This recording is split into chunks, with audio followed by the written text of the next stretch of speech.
ग्वालियर में फिल्मी स्टाइल में डॉक्टर अपहरण करने वाली अपहरणकर्ता गैंग के 3 सदस्यों को पुलिस ने गिरफ्तार कर लिया। पुलिस ने अपहरणकर्ताओं के द्वारा ली गई फिरौती की रकम में से 1 लाख नगद, फिरौती की रकम से खरीदे गए 2 आईफोन, वारदात में उपयोग किया गया एक कट्टा बरामद किया। दरअसल थाटीपुर थाना क्षेत्र के मोहन नगर निवासी डॉक्टर प्रमोद पहाड़िया अपने क्लिनिक से घर खाना खाने के लिए जा रहे थे। जब सुरेश नगर पर मुड़ रहे थे तभी बाइक उनकी कार से आ टकराई। बाइक पर 3 युवक सवार थे। डॉक्टर कुछ समझ पाता उससे पहले ही एक ने कट्टा अड़ा दिया और डॉक्टर को उनकी ही कार में अपहरण कर बंधक बना लिया। पिस्टल अड़ाने वाला बदमाश ड्राइविंग सीट पर आ गया और 2 बदमाश डॉक्टर के आसपास बैठ गए और गाड़ी चालू कर सड़क पर घुमाते रहे। बदमाशों ने डॉक्टर को जान से मारने की धमकी देते हुए 40 लाख रुपए की डिमांड की, लेकिन डॉक्टर के पास इतनी बड़ी रकम नहीं थी। बदमाश बाद में 4 लाख रुपए लेकर उसे छोड़ने के लिए तैयार हो गए। बदमाशों के साथी ने डॉक्टर के घर से 4 लाख रुपए लेने के बाद उन्हें छोड़ दिया, जिसके बाद डॉक्टर थाने पहुंचे और पूरी घटना बताई, जिस पर पुलिस ने कार्रवाई करते हुए 3 आरोपियों को गिरफ्तार कर लिया।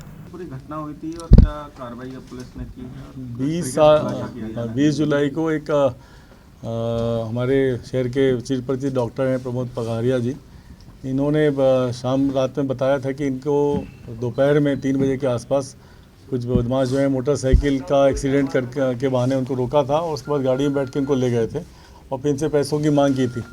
और जब लगातार घुमाते रहे तो फिर उन्होंने अपने फादर से पैसे लेने के लिए इनको कहा कि वही दे पाएंगे, तो 4 लाख रुपए उनके पिताजी से ले गए थे और 24,000 रुपये इन्होंने QR कोड से करवा के ऑनलाइन ट्रांजेक्शन किए थे। इसमें जब इन्होंने बताया तो फिर हम लोगों ने इसकी प्रकरण में हमारी जो एडिशनल एसपी ऋषिकेश मीणा है, हमारे एडिशनल एसपी गर्जेंद्र वर्धमान है, इनके साथ में थाना जो थाटीपुर है इसके TI Vinay Sharma, crime branch के अमर सिंह सिकरवार और हमारे जो CSP और हैं DSP क्राइम दोनों अपने संदीप मालवी और शियाज, इन लोगों की टीम पूरी इसमें लगाई थी कि इसमें शहर भर में हम लोगों ने लगातार इसके पता रसी करी। इनके बारे में जो मोडस ऑपरेंडी थी उसमें कहीं ना कहीं ये लग रहा था कि कोई ना कोई व्यक्ति आसपास का है। तो हम इसमें फरियादी पक्ष से भी बहुत हमको कोऑपरेशन मिला और जब इनसे बातचीत की तो उन्होंने बताया कि एक फ़ोटो भी इनके पिता ने उस लड़के का लिया था। उस फ़ोटो को लेकर हमने उसके आधार पर भी सर्चिंग जब चालू करी है तो हमको लगातार की जानकारी CCTV और बाकी सारी चीज़ों से जानकारी में पता लगा और हमको आज 3 आरोपियों को पकड़ने में सफलता मिली है। इनमें से एक वहीं का रहने वाला है जिसका आसपास आना जाना था और उसने ये बताया है कि बाकी जो उसके साथी थे इनको उसने बताया कि डॉक्टर के पास में पैसा अच्छा है तो इन्होंने अपहरण करेंगे तो पैसा ज़्यादा मिल जाएगा। तो इसके आधार पे इन्होंने गाड़ी इन्हीं की पकड़ी और एक मोटरसाइकिल लेके आए थे और उसमें से जब 4 आरोपी इसमें पकड़ाए हैं, जिनमें से 3 पकड़े हैं हमने और इनमें 1,05,000 का एक का कंट्रीब्यूशन हुआ था। अभी हमको आरोपियों तीनों में से 2 के पास आईफोन मिले हैं जो उन्होंने नए खरीदे हैं, जिनके पास में हमको करीबन 1 लाख रुपए के करीबन बरामद हुआ है और एक चौथा आरोपी हम पकड़ रहे हैं और बाकी लोगों से भी पूछताछ कर रहे हैं। तो एक बड़ी सफलता मिली है। इसमें घटना में प्रयुक्त गई मोटरसाइकिल भी हमको मिली है और हम लोग इसमें जो है जब जानकारी ली है तो पता चला कि एक आरोपी में पुराना बदमाश है जिसका आपराधिक रिकॉर्ड है और उसने ही इनको पूरा सलाहियत दी थी। जब इनके पास ये जानकारी आई कि डॉक्टर से पैसा मिल सकता है और डॉक्टर साहब का बड़ा रेगुलर रूटीन है तो उस पर से इन्होंने ये घटना की थी। सर, जो बाइक जो बरामद की है वो पहले चोरी की है? नहीं, इनकी खुद की है। अभी इनमें से 2 आरोपी जो हैं उन्होंने बताया कि कंट्रीब्यूशन से इन्होंने ली है और इसी घटना में इन्होंने प्रयुक्त की थी, लेकिन अभी हम उसको और वेरीफाई कर रहे हैं। अभी प्रिलिमिनरी ही इनसे बात हुई है और इस मामले में हम मीडिया के भी और हमारे फरियादी पक्ष के भी बहुत धन्यवाद देते हैं कि इन्होंने पुलिस की जो कार्यप्रणाली है उसको सहयोग दिया और जिसकी वजह से हम जल्दी से आरोपियों को पकड़ने में सफलता हमने पाई है और पूरे आरोपी और इस घटना का खुलासा हुआ है। सर, कोई हथियार भी बरामद हुआ है? इसमें एक कट्टा है ना, ये सामने एक कट्टा बरामद हुआ। इसमें घटना में प्रयुक्त किया था। इन्होंने बताया कि इन्होंने कट्टा दिखाया था एक व्यक्ति ने, जिसके आधार पे डॉक्टर को साहब को डरा के पीछे की साइड में इन्होंने कर लिया था और फिर गाड़ी चला रहे थे और लगातार इनसे बात कर रहे थे कि पैसे मिले। 40 लाख से इन्होंने चालू किया था और जब उन्होंने कहा कि घर में कुछ पैसे होंगे बाकी मेरे पास नहीं है तो फिर उनसे पिताजी से इनसे 4 लाख रुपए लेने आए थे।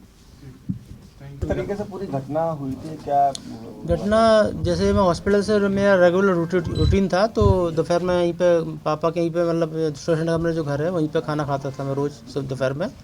तो फिक्स रूटीन था, तो किसी ने रेकी करके पता कर लिया हो कि रूटीन फिक्स है, तो वहाँ पे उन्होंने वो गाड़ी ज़बरदस्ती टकराई कार से और फिर बोला कि डॉक्टर साहब घुटने में चोट लग गई थोड़ी सी, तो देख लो। तो मुझे लगा कि जानते ही हैं तो पड़ोस के ही होंगे आसपास, तो मैंने गेट खोला तो एक बैठ गया, फिर दो लोग और आके, फिर दो लोग मतलब आके और फिर एक ने आगे बैठ गया, एक जो आगे बैठा था वो पीछे आके दो लोगों ने मिलके भाई पीछे खींच लिया और बोला वो जो कट्टा था वो अड़ा के बोला कि बिल्कुल शांत रहना। तो मैंने कहा ठीक है शांत रहता हूँ मैं।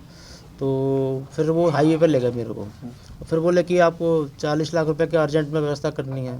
तो मैंने कहा आप मुझे को तुरंत ख़त्म कीजिए, मेरे पास बिल्कुल पैसे नहीं है और थोड़ा बहुत जो भी है वो लोन पर काम चल रहा है मेरा। और फिर 30 पर आए, वो 30 लाख कर दिए। मैंने कहा तुम मेरे को टाइम मत वेस्ट करो, मेरे को तुरंत ख़त्म करो अभी, क्योंकि मेरे पास बिल्कुल पैसे नहीं है इस तरीके से और ना सब कुछ लोन पे चल रहा है, मेरा गाड़ी लोन पे है, अभी लोन पूरा नहीं है और तुम वैसे कहाँ से 30 लाख रुपए लाऊंगा मैं। तो फिर बोले अच्छा कितना व्यवस्था करवा सकते हो। मैंने कहा मैं घर पर बात करता हूँ कितने पैसे होंगे। तो फिर मैंने वाइफ से बात करी घर पर, तो बोले 400-500 रुपये पड़े होंगे, मैं देख किसको पेमेंट करना है। तो उन्होंने फ़ोन कट कर दिया कि 400-500 से क्या होगा। फिर पापा से बात करी तो उन्होंने पापा ने, क्योंकि पापा जनरली इसलिए इस तरीके से पैसे मांगता नहीं हूँ मैं कि अर्जेंट है, पापा की ज़रूरत है पैसे की। तो पापा को थोड़ा सा पता नहीं क्या लगा कि कितने क्या पैसे चाहिए, किसके लिए चाहिए। तो मैंने बोला कि अर्जेंट में किसी को देना है, पेमेंट जितना भी हो व्यवस्था कर दो, जो भी है मैक्सिमम कितना हो सकता है। तो पापा ने बोला कि 3-4 लाख मैं 2 से बैंक में जो करता हूँ व्यवस्था करता हूँ। तो उन्होंने करके उसको दे दिया और उसका फिर वो चौराहे पे, सूर्यनगर चौराहे पे लोकेशन मतलब टारगेट हुआ कि लड़का वो आएगा लेने के लिए। तो उनको लगा कि पापा पैसे लेके सूर्यनगर चौराहे पहुँच जाएंगे, लेकिन पापा ने बोला कि पैसे घर पर रखें, पैसे काउंट कर घर पर ही देंगे, यहाँ चौराहे पर नहीं दे पाएंगे। तो घर पर आए, फिर पापा ने फ़ोटो खींच लिया उसका और फिर वो इस तरीके से सबकी हेल्प से एक्सपोज हुए। स्पेशली विनय शर्मा जी का बहुत ज़्यादा वो उन्होंने बहुत कोऑपरेट किया और एसपी सर से तो खैर हमारा कोरोना काल से जब शिवप्रिय थे जब से है और बहुत अच्छा नेचर है इनसे, बहुत मतलब रेगुलरली बात होती रहती थी। और डॉक्टर रिकेश मीणा जी हैं, वो तो हमारे मतलब डॉक्टर ही हैं और उनसे भी बहुत अच्छा मतलब वो था कॉन्टेक्ट। और डॉक्टर रत्नेश तोमर जी हैं, उनसे भी सब ने अच्छा कोऑपरेट किया इसमें और मैं तो आशा नहीं थी कि इतनी जल्दी हो जाएगा। और हम लोग अंगूठी, हाँ, तो मैंने बोला कि ये अंगूठी, बोलने को बोला कि अंगूठी क्या करें। मैंने कहा कि नकली है, तुमको लग रहा है असली है तो ले लो, ले लो तुम ले लो। तो फिर उन्होंने नहीं ली, उन्होंने सोचा कि नकली होगी। फिर तो यहाँ से जब किडनैपिंग की थी तो गाड़ी चला के कौन ले गया था हाईवे तक? वही थर्ड बंदा, 3 लोग थे टोटल गाड़ी में, 2 पीछे 1 आगे। लगभग कितनी देर तक आपको लेके? लगभग 3:05 से लगभग 7:10 तक, 4 घंटे लगभग। मारपीट भी की थी या केवल? बिल्कुल, वो जानते थे मैं डॉक्टर हूँ और मारपीट करेंगे तो कुछ मान लो मेरा हुलिया ख़राब होगा तो फिर वो बाद में मुझे पता नहीं पड़ेगा क्या हाल हुआ, इसलिए कुछ भी नहीं किया उन्होंने इस तरीके से, क्योंकि वो नहीं चाहते थे कि मैं एक केस कंप्लेंट करूँ। लेकिन फिर बाद में मैंने सोचा कि क्राइम बढ़ रहा है, ये भी एक सोशल एक्टिविटी है, सोशल एक्टिविटी हम लोग रहते हैं काफ़ी, ये भी अपने आप में एक सोशल एक्टिविटी की क्राइम को एक्सपोज करो। पैसे की बात नहीं है, पैसे तो मुझे था कि ये लोग खर्च कर देंगे। मैंने उनसे बोला भी कि तुम लोग 10 दिन में ख़त्म कर दोगे पैसे, फिर रोड पे आओगे फिर क्या करोगे तुम। बोला पता नहीं, हमको ज़रूरत है अभी पैसे, इसी करना पड़ रहा है सभी। तो मुझे पता था कि पैसे तो नहीं मिलेंगे, लेकिन जो है क्राइम कम से कम कुछ तो कम होगा, इस तरीके से एक्सपोज होगा, तो नहीं तो ये होगा। ग्वालियर से स्टेट हेड इमरान खान की रिपोर्ट।